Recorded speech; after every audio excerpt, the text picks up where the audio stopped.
오늘 성경 말씀, 우리 사사기의 말씀, 계속되는 말씀 보겠습니다. 사사기 11장 1절에서 11절까지의 말씀을 보도록 하겠습니다. 사사기 11장 1절에서 11절까지의 말씀을 우리 하나씩 돌아가면서도 읽도록 하겠습니다. 제가 먼저 1절의 말씀 읽도록 합니다. 길르앗 사람 큰 용사 입다는 기생이 길르앗에게 낳은 아들이었고 길르앗의 아들들을 낳았더라. 아내의 아들들이 사내는 입다를 쫓아내며 그에게 이르되 너는 다른 여인의 자식이 우리 아버지 집 기업을 잊지 못하리라 한지라. 이에 입다가 그 형제를 피하여 독당에 거함에 잡류가 그에게로 모여와서 그와 함께 출입하였더라. 얼마 후에 암몬 자손이 이스라엘을 치료하더라. 암몬 자손이 이스라엘을 치료할 때에 길르앗 장로들이 입다를 데려오려고 독당에 가서 입다에게 이르되 우리가 암몬 자손과 싸우려 하나니 당신은 가서 우리의 장관이 되라. 입다가 길르앗 장로들에게 이르되 너희가 전에 나를 미워하여 내 아버지 집에서 쫓아내지 아니하였느냐?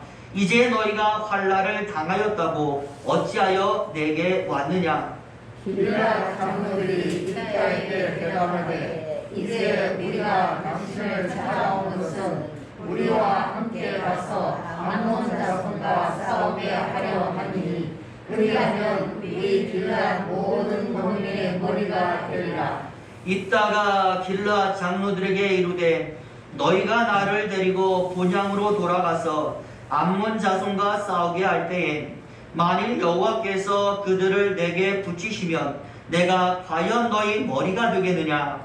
길르앗 장로들이 입다에게 이르되 여호와는 우리 사이의 증인이시니 당신의 말대로 우리가 반드시 행하리이다. 우리 11절 말씀은 같이 있습니다. 이에 입다가 길르앗 장로들과 함께 가니 백성이 그로 자기들의 머리와 장관을 삼은지라. 입다가 미스바에서 자기의 말을 다 여호와 앞에 고하니라. 아멘. 우리 11절까지의 말씀 읽었습니다. 네, 오늘은 7월 둘째 주일입니다. 장마라 그런지 비가 오다가 흐리다가 또 맑다가 날씨가 상당히 변덕이 심합니다. 꼭 우리를 보는 것 같더라고요. 신앙에 있어서 일정하지 못하고 상당히 불안한 우리의 모습, 바로 그 모습을 이 불안한 날씨를 통해서 저는 보았습니다. 그러다가 지켜보시는 하나님 입장에서 얼마나 우리의 모습이 안타깝고 정말 답답하실까. 부디 저와 여러분들 우리 신앙이나 우리 삶이나 항상 어둠이 없고 맑고 쾌청함이 있기를 바라면서 오늘도 우리 옆사람 같이 한번 인사하도록 할 텐데요. 사랑합니다. 축복합니다. 행복하시기 바랍니다. 같이 한번 인사하겠습니다. 사랑합니다. 축복합니다. 행복하시기 바랍니다. 부디 저와 여러분들 맑은 날만이 저와 여러분의 인생에 함께하기를 예수님 이름으로 축원을 드립니다. 어느 믿음이 좋은 어린아이가 한 명이 있어요. 이제 곧 성탄절이 다가오니까 부모님들은 이 아이에게 줄 성탄 선물 준비에 이제 바쁜 것이죠. 그러다가 이제 아이와 함께 백화점에 가게 되었는데 아이가 갑자기요, 가판대에 놓여있는 어른 양말을 사달라고 조르는 겁니다. 아이 아버지가 생각하는 거예요. 야, 이 녀석이 성탄절날 머리맡에 산타가 선물을 넣어놓을 양말을 준비하려고 하는구나. 그래가지고요, 생각하는 것이죠. 이 작은 양말 가지고 되겠느냐라는 생각을 가지고 아이의 아버지가 아이에게 말하는 거예요. 얘야, 이 양말은 너무 작지 않니? 아빠하고 집에 가서 큰 선물을 넣을 수 있는 큰 양말을 우리 같이 한번 만들자. 그런데요, 아이는 싫다면서 이렇게 말하는 것입니다. 아빠, 저는요 그런 양말이 아니라 사람이 신을 수 있는 양말이 필요해요. 아이의 아버지는요 이상하듯 고개를 갸웃거리면서 다시 묻는 것이죠.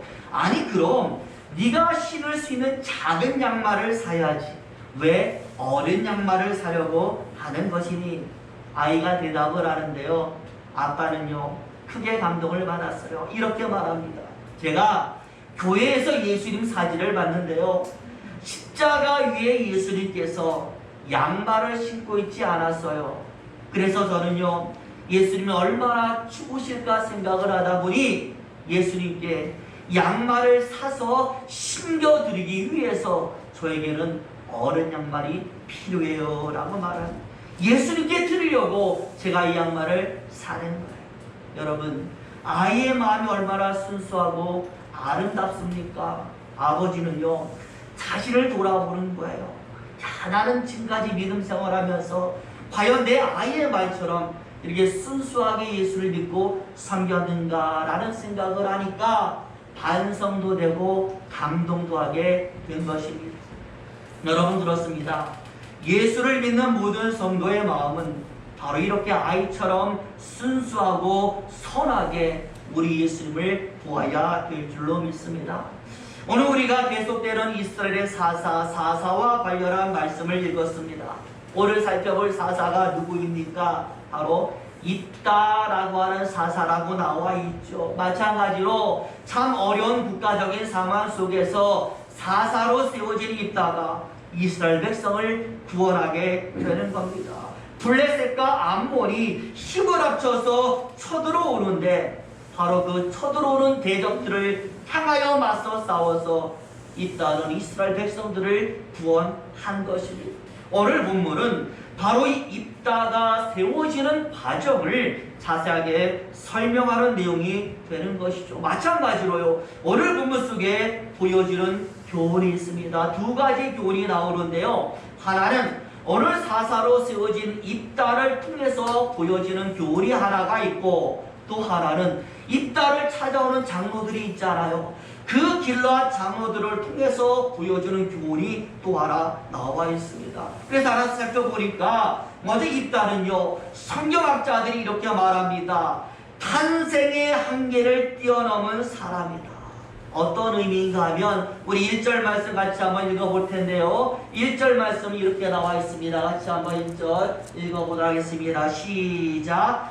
길라 사람 큰 용사 입다는 기생이 길라에게 낳은 아들이었고, 여러분 히브리어 원어를 보면은요 바로 이 1절 말씀에서 두 가지 단어가 강조가 됩니다. 하나는 크다라는 단어, 또 하나는 기생이라는 단어예요. 그러니까 기생의 아들이었는데 큰 용사가 되었다라고 오늘 성경이 소개하는 것이죠. 여러분, 당시의 기생이 누구입니까?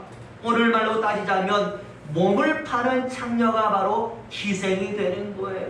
예수님 당시도 그랬지만 사람들에 의해서 더럽다고 돌팔매질 당하는 천한 여인이 창기가 아니겠습니까? 그러니 그녀의 아들 또한 다르지 않았다라는 것. 평생을 손가락질 당하면서 사는 거죠. 뭐라고? 내 피는 더럽고 추하다라고 손가락질 받는 것입니다. 그런데 이 절을 보니까 추하다라고 더럽다라고 손가락질만 받은 것이 아니라 쫓겨났다라고 말씀을 하는 것이거든요. 창기의 아들이니까 형제로도 우리는 인정하지 못하겠다. 너는 이스라엘 사람도 아니고 우리 형제도 아니니까 너 나가라라고 쫓아냈다라는 겁니다. 오늘 본문은 바로 그런 그가 성장해서 이스라엘의 사사가 되었음을 밝혀주는 것입니다. 천대받았습니다. 버려졌습니다. 모두가 무시합니다. 멸시합니다. 하지만 입다 자신은 절대로 자기를 포기하지 않았다라는 것 말씀을 하는 것이죠. 그것이 옥이든 자존심이든 복수든 포기하지 않고 자신을 갈고 닦고 기다린 결과가 성공이라는 두 글자로 다가온 거예요. 결국 기생의 아들이라는 한계, 차별, 쫓겨나 버려짐을 다 극복한 것입니다. 여러분 마찬가지입니다.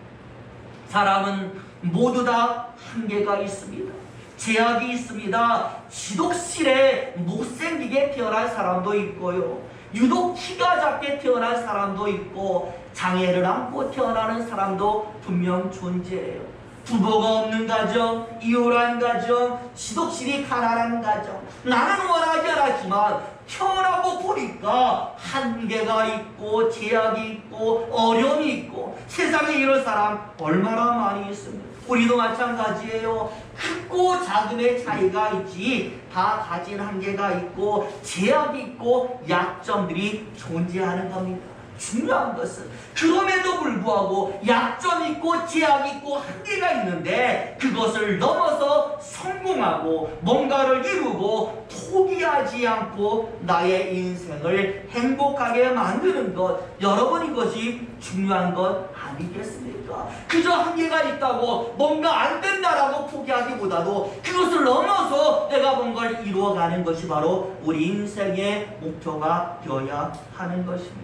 오늘 입다는 바로 그것을 해내었다라고 말씀을 하는 것이고, 또 오늘 성경은 그렇다면 입다는 어떤 방법을 통해서 이것을 해내었을까 우리에게 설명하기를 성경학자들은 하나님을 향한 신앙에서 답을 찾고 있는 것입니다. 그래서요, 우리가 3절에 보니까 3절 말씀이 이렇게 나와 있는데요, 같이 3절을 읽어보겠습니다. 읽습니다. 시작. 이에 입다가 그 형제를 피하여 돕당에 거하매 장류가 그에게로 모여와서 그와 함께 출입하였더라. 아멘. 입다가요 쫓겨났어요. 그런데 쫓겨나니까 이스라엘 땅에는 살 수가 없으니까 도비라고 하는 땅에 가서 홀로 살았다라는 겁니다. 그런데 어떻게 알았는지 장류라고 부르는 사람들이 입다에게 모여드는 거예요. 여러분, 여기서 장류는요, 할 일이 없는 오갈 데 없는 사람이라고 해석이 되더라고요. 일명 떠돌이 건달을 얘기하는 거예요. 건달들이, 자기와 똑같은 건달들이 입다에게 모여와서 입다를 뭐로? 두목이라 부르면서 따랐다라고 말씀을 하는 겁니다. 그런데요, 여러분도 알다시피 이 건달들은요 아무나 보고 두목하지 않습니다. 영화 쓰고 보잖아요. 자기보다 뭔가 나아야 싸움을 하더라도 잘하고 힘이 세고 뭔가 나아야 두목, 형님 이렇게 부르는 것 아니겠습니까? 이 장류들이요 모여서 보니까 입다에게 뭐가 보여요? 자기들보다는 뭔가 나은, 자기들을 매료시킬 뭔가가 보였다라는 것. 그래서 입다를 두목으로 삼고 따르면서 큰 무리를 이루게 된 거예요. 성경은 바로 이것을 믿음으로 보는 것이고 신앙으로 보는 것입니다. 그 예가 어디에 나와 있느냐? 여러분을 본문에 보니까 이스라엘이 어려웠을 때에 이스라엘 장로들이 누구를 찾아옵니까? 입다를 찾아오잖아요. 찾아오면서 우리를 도와주세요 라고 말을 하는데 이 입다의 입에서 항상 나오는 말이 무엇이냐? 여호와 하나님이라는 말이 따라다닙니다. 9절에 보면 여호와께서 라고 말하고 11절에도 입다가 말할 때 여호와 앞에서 라고 말하고 또 나가서 싸울 때도 여호와 앞에서 서원하고 기도하고 하나님을 부르면서 전쟁에 나가는, 전쟁에 나가서 부르는 게 아니라 나가기 전에 기도하고 소원하고 하나님을 찾는 모습을 보이는, 항상 하나님을 먼저 입다가 찾는 겁니다. 성경학자들은요 바로 이러한 습관이 하루아침에 그렇게 되는 것이 아니라는 데에 집중을 합니다. 우리도요 급하면 하나님, 막 우리 입에서 하나님이라는 이름이 나오는 것이요 아무나 그렇게 되는 것 아닙니다. 평소에 하나님 많이 불러야 나도 모르게 하나님이 나오는 것이고, 평소에 하나님께 막 기도해야 나도 모르게 자꾸 기도가 몸에 쌓입니다. 입다도 마찬가지예요. 버려졌음에도 하나님을 찾아서 기도하고 예배를 잊지 않고 이것이 차곡차곡 쌓여지니까 바로 입다의 입에, 몸에, 그 심령에 하나님이 새겨지게 된 겁니다. 그래서 항상 하나님, 그러니 저와 여러분 이렇게 하나님을 잊지 않으니 하나님도 그를 잊지 않지 않겠습니까? 오늘 본문이 바로 그것을 말하니 때가 되매 하나님을 잊지 않는 입다를 하나님도 잊지 않고 그를 위하여 일하셨다라는 게 오늘 성경이 되는 것입니다. 여러분, 그렇습니다. 성도의 인생에 저는 한계가 없다고 생각을 해요. 성도의 인생에 저는 버림도 없다고 생각합니다. 사람이 버려도 누가 있습니까? 하나님이 있어요. 환경에 제약이 있어도 뭐가 있습니까? 하나님이 계십니다. 믿음이라는 두 글자가 살아있기 때문에, 그리고 이를 통하여 역사하는 하나님이 분연히 우리 옆에 계시기 때문에 우리는 일어서고 극복하고 성공하는 거예요. 왜 사람들이 모여듭니까? 그 사람 앞에 뭐가 보여요? 하나님이 함께한다는 게 보이니까 사람들이 모여드는 거예요. 그렇다면 과연 저와 여러분, 우리 주위 사람들에게 우리도 나에게 함께하시는 하나님의 모습이 보여야 될 줄로 믿습니다. 오늘 입다처럼 저와 여러분들이 평소에 하나님 부지런히 찾으시고 평소에 하나님 위하여 기도하고 하면 이게 차곡차곡 쌓여져서 가능하게 될 줄로 믿습니다. 부디 저와 여러분 그런 인생 사시길 바라요. 저는요, 정말 갑자기 뭔가 보여주고 갑자기 뭔가 능력이 나타나는 그런 신앙, 극적인 신앙도 좋겠지만 그래도 보이진 않아도 차곡차곡 쌓여져서 이게 당이 되고 벽이 되고 놀라운 산석이 되어서 언제나 흔들리지 않은 신앙, 그 신앙을 저와 여러분이 가졌으면 좋겠어요. 부디 여러분들 지금 이 시간 내 모습에 실망하지 마시고요, 내일의 내 모습에 기쁨을 느끼시기를 예수 이름으로 축원을 드립니다. 이제 두 번째로 입다를 찾아온 길앗 장로들에게서 보여주는 교훈은 그럼 무엇인가? 오늘 본문에 보니까 이스라엘 백성들에게 위기가 왔습니다. 위기가 왔을 때에 장로들이 보니까 이 위기를 극복할 인물이 하나도 보이질 않는 거예요. 그런데 누가 있어요? 입다가 있으니까 입다를 찾아가서 도와줄 것을 요청을 합니다. 그런데 그것도 그냥 단순한 도움이 아니라 우리의 지도자가 되어서 우리를 이끌어 주세요. 우리의 지도자가 되어주세요 라고 말을 하는 것이죠. 상당히 재미있는 것은요, 오늘 입다도 말하지만 지금 여기 찾아온 이 길앗 장로들이 2절에 보니까 입다의 형제들이 입다를 쫓아갈 때에 같이 동조해서 쫓아냈던 장로들이, 다른 사람이 아니라 같이 쫓아냈던 장로들이 이제 와서 입다에게, 예전에 쫓아낼 때는 언제고 이제 와서 입다에게 와서 뭐라고 말해요? 도와달라고 말을 하는 겁니다. 성경은요, 바로 이것이 위기가 왔기 때문에 잠시의 임시방편이라고 말하지 않습니다. 장로들이 뭐 했다? 변화되었다라고 설명을 하는 것이죠. 그래서 여기 8절 보시면, 우리 8절 말씀 좀 보여주세요. 8절 보니까 앞부분에 어떻게 나와 있냐면, 길르앗 장로들이 입다에게 대답하되 이제 우리가 당신을 찾아온 것은 이라고 되어 있잖아요. 여기 찾아온 것은 이라는 말의 히브리어가 뭐냐면 사브느, 돌아오다라는 말로 해석이 되는, 우리는 찾아왔다라고 했지만 히브리 말은 우리가 당신에게로 뭐했다? 돌아왔다라고 말하면서 회개의 의미로 사용을, 돌이켰다라는 겁니다. 예전에는 당신에서 멀었지만 이제 우리가 당신에게로 돌아왔습니다. 무슨 말이냐면 암몬에게 철저하게 어려움을 당하다 보니까 우상 숭배하던 자신들의 모습을 발견하게 된 것이고, 그래서 하나님께로 돌이키게 된 것이고, 다시 하나님을 찾으니까 그들의 눈에 누가 보이는 겁니까? 쫓아냈던 입다가 보이는 거예요. 하나님이 함께 하시는 모습이 보인 겁니다. 그래서 큰 용사가 되어 있는 모습이 보여서 이제 우리가 당신께로 돌아왔습니다. 결국 저와 여러분, 회개하고 돌아오니 그동안 보이지 않았던 것들이 길라 장로들의 눈에 보이게 된 겁니다. 입다의 진정한 모습. 그렇습니다. 누가 뭐래도 하나님께 가까이 가는 사람이 뭔가를 봐도 저는 하나를 더 본다고 생각을 해요. 하나님께 가까이 가는 사람이 뭔가를 얻어도 저는 하나를 더 얻는다고 생각합니다. 그래서 더 많이 보이고 더 많이 얻으니까 마음도 넓어지고 화합도 가능하고 용서도 가능하고 협력도 가능한 것 아니겠습니까? 생각도 완전히 바뀌어버린, 더 이상 이들의 생각 속에서 있다가 희생의 아들이다 라는 것은 문제가 되지 않았다라는 겁니다. 저는요, 특히 오늘 이 본문에서 이렇게 생각이 바뀐다라는 것이 얼마나 큰 축복인지 모른다라고 생각을 해요. 왜냐하면 내가 올바른 생각하고 내가 올바른 판단하게 된다라면 바른 길을 가게 되는 척도가 되지 않겠습니까? 생각이 바로 씌워지면 그게 마음이 되는 것이고 행동이 되는, 이런 얘기가 있습니다.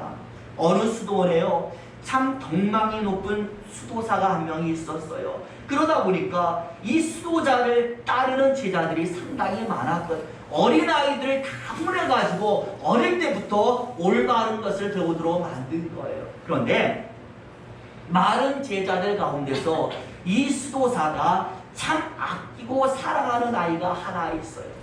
참 우리가 볼 때에 별 볼 일 없어요. 아주 모자란 아이가 하나 있는데 그 아이를 너무나 아끼다 보니까 다른 아이들이 뭐 할까요? 어린 마음에 질투하는 거예요.